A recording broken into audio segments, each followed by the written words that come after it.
I know you love Marvel movies, and I also know you're sitting on the toilet doing dishes or folding laundry. So do yourself a favor and fill that crushing silence with MCU trivia that will make your friends think you actually read the comics with 10 changes they made from the comics for the Marvel Cinematic Universe. Something even your non-nerd friends know is the lineup of the Avengers in the MCU. But something only your super nerd friends will know are the major changes the MCU made to the initial Avengers lineup. Turns out in the Avengers #1, Ant-Man and the Wasp were much more than just part of the extended universe. They were part of the original team, joining Thor, Hulk, and Iron Man. The Wasp even gave the fledgling team their name. Take a hike, Black Widow and Hawkeye. I never liked them anyway. Fight me! But wait, what about Captain America? He totally would have been a member of the original Avengers, but he was busy being frozen in a block of ice. America. Can't do anything right. Luckily for him, the Avengers revived him in the Avengers #4, and he joined them from then on. He then became widely known as their de facto leader, but did you know that Wasp also led the Avengers, clocking in the second most amount of time spent leading them after good old Captain Amy? You did. Well then why are you watching this video? Get on Google and send me more facts, please. Research is hard. Speaking of Ant-Man and Wasp, a big change from the comics and the original Avengers is that we're not actually seeing the original Ant-Man and Wasp who helped found the Avengers. The movie takes a different tact, where it presents the original Ant-Man as an old elderly statesman. And thank God, because I could watch Michael Douglas all day. And in the movie, he's training the new Ant-Man, Scott Lang. Welcome to Baskin Robbins. Would you like to try our mango fruit blast? Now, I know what you're saying. You stupid bigot! That's not different from the comics! First of all, ouch. Second of all, yes, Scott Lang's story shares a lot of similarities with the comics, but a huge difference is it's the original Ant-Man, Hank Pym, who's there when the Avengers begin. Scott Lang doesn't come around for decades after the Avengers are formed in the comics. Then in Ant-Man and the Wasp, we're also dealing with second-generation superheroes as well, as the original Wasp, Janet Van Dyne, played by Michelle Pfeiffer, has to be rescued from the quantum realm by the new Ant-Man and Hope Van Dyne, the new Wasp. Iron Man, aka Tony Stark, is a fun-loving, life-of-the-party womanizer. His character basically launched Marvel movies into what we know today. In 3, 2, 1. But in Iron Man #128, we discover that he's also an alcoholic. Jesus, that's a scary drawing. Such an effective deterrent.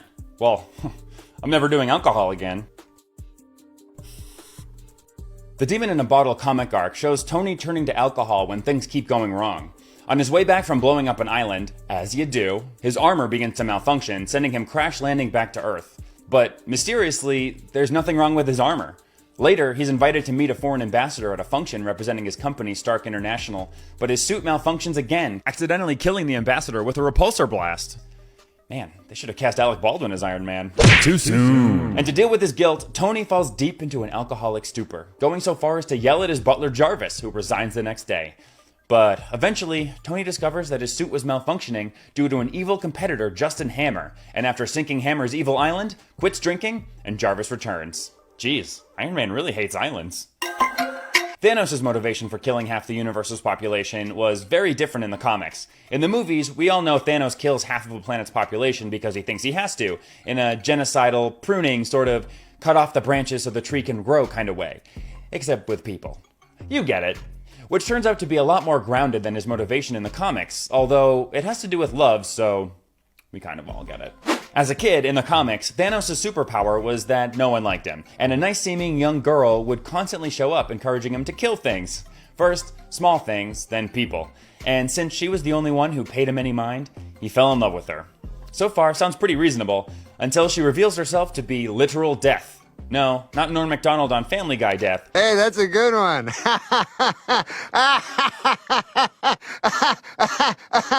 A female who represented the concept of death. So when he found this out, he thought, well, I don't hate killing people, and she's hot, so why not? Typical man. I guess Thanos likes cheekbones. No, wait, I'm not finished holding my sides. In the Iron Man comics, the Mandarin was Tony Stark's very serious and very real nemesis. But in Iron Man 3, he turns out to be a total fake, played by a bumbling British actor. I wouldn't go in there for 20 minutes. A decoy for the real villain. Fans were upset that they didn't get to see this major Iron Man baddie until Shang-Chi and the Legend of the Ten Rings fixed those burned bridges. But did you know the Mandarin with his 10 rings wasn't Shang-Chi's original dad or enemy? Turns out the big bad from the Shang-Chi comics was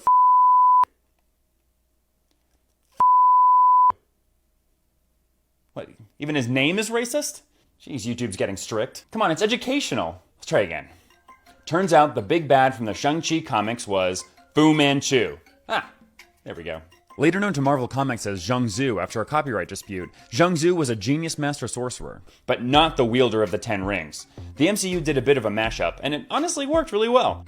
Why'd they replace him? Let's just say Twitter would have imploded if they decided to go with Zhang Zu, who is more of a caricature, and while the sudden absence of Twitter might actually bring about world peace, Shang-Chi definitely benefits from the more well-rounded, three-dimensional Mandarin, whose name is also updated in the Shang-Chi movie to the more appropriate Su Wenwu. Now no one's angry. Oh yeah, except him. Vulture is one of my personal favorite MCU villains, not only because of the creative update Spider-Man Homecoming gave to the series, but also because his backstory was so deliciously three-dimensional. I actually started siding with him. Like, come on, Peter, the government stole his business. Can't he steal just one thing? Vulture in the comics is more of an evil villain caricature obsessed with evil doing than the MCU's folksy, blue-collar family man. He's an old man who invented a harness that lets him fly and gives him super strength, who turned to criminality after he discovered his business partner was stealing from the company. And he's frankly offensive to old people. There, I said it. I mean, look at this guy. The horrors of old age, I guess. Michael Keaton is a huge upgrade from whatever this is. And look, he's got the feather jacket. Such a good character. Another great twist for the Spider-Man series was when Spider-Man Homecoming revealed that the character Zendaya was playing was, spoiler alert, actually Spider-Man's comic book love MJ all along. My friends call me MJ. This led to mixed reactions, as the MJ of the comics is pretty much the polar opposite of Zendaya's MJ. In the comics, MJ is a college-aged actress model who puts a lot of stock into how she looks, but she knows she's hot as f***, which is why she's so confident in her pursuit of an entertainment career. In the MCU's Spider-Man, MJ is a rebellious punk rock teenager who's fighting the system, doesn't care what she looks like, and has one of the funniest lines in the series, which is maybe a knock to the original MJ. You look really pretty. Therefore, I have value. Classic.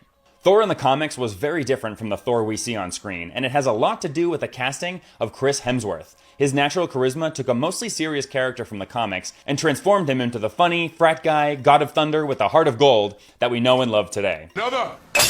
His fish out of water moments in the original Thor were definitely the highlights, and the writers expanded that to the much more lighthearted and funny Thor Ragnarok. And then we got Fat Thor, which is so fun. I can't even imagine the world without him. And frankly, I don't want to. The Thor from the comics was also way overpowered, which may work on a comic book page, but in a movie leads to what I like to call Captain Marvel syndrome. You know, when a character is so powerful there's hardly any conflict, which is maybe why she's always off on other planets before they need a quick resolve to the plot. In a huge upgrade, the MCU made Peter Quill, aka Star-Lord's father, way more interesting. In the comics, his name was Jason, and his character was pretty basic. An evil dictator bent on universe domination, eventually being known as Mr. Knife. Mr. Knife? Sounds like one of the writers was eating a steak when they wrote that with 5 minutes left till they could go home. Mr. Knife. What would I be, Mr. Keyboard? Mr. One-A-Day Vitamin? Anyway, for the movies, they merged Star-Lord's dad with another Marvel Comics character, Ego, the Living Planet. In the MCU, Star-Lord's dad impregnates many women in hopes that one of his children will be worthy and help him with his plan to literally grow and spread and become everything, aka killing everything in the universe. Luckily, Star-Lord puts a stop to that after he learns that Ego is the reason his mom died of cancer. You shouldn't have killed my mom and squished my Walkman. Hey, wait a second. Ego is a cancer. I just got that. Planets.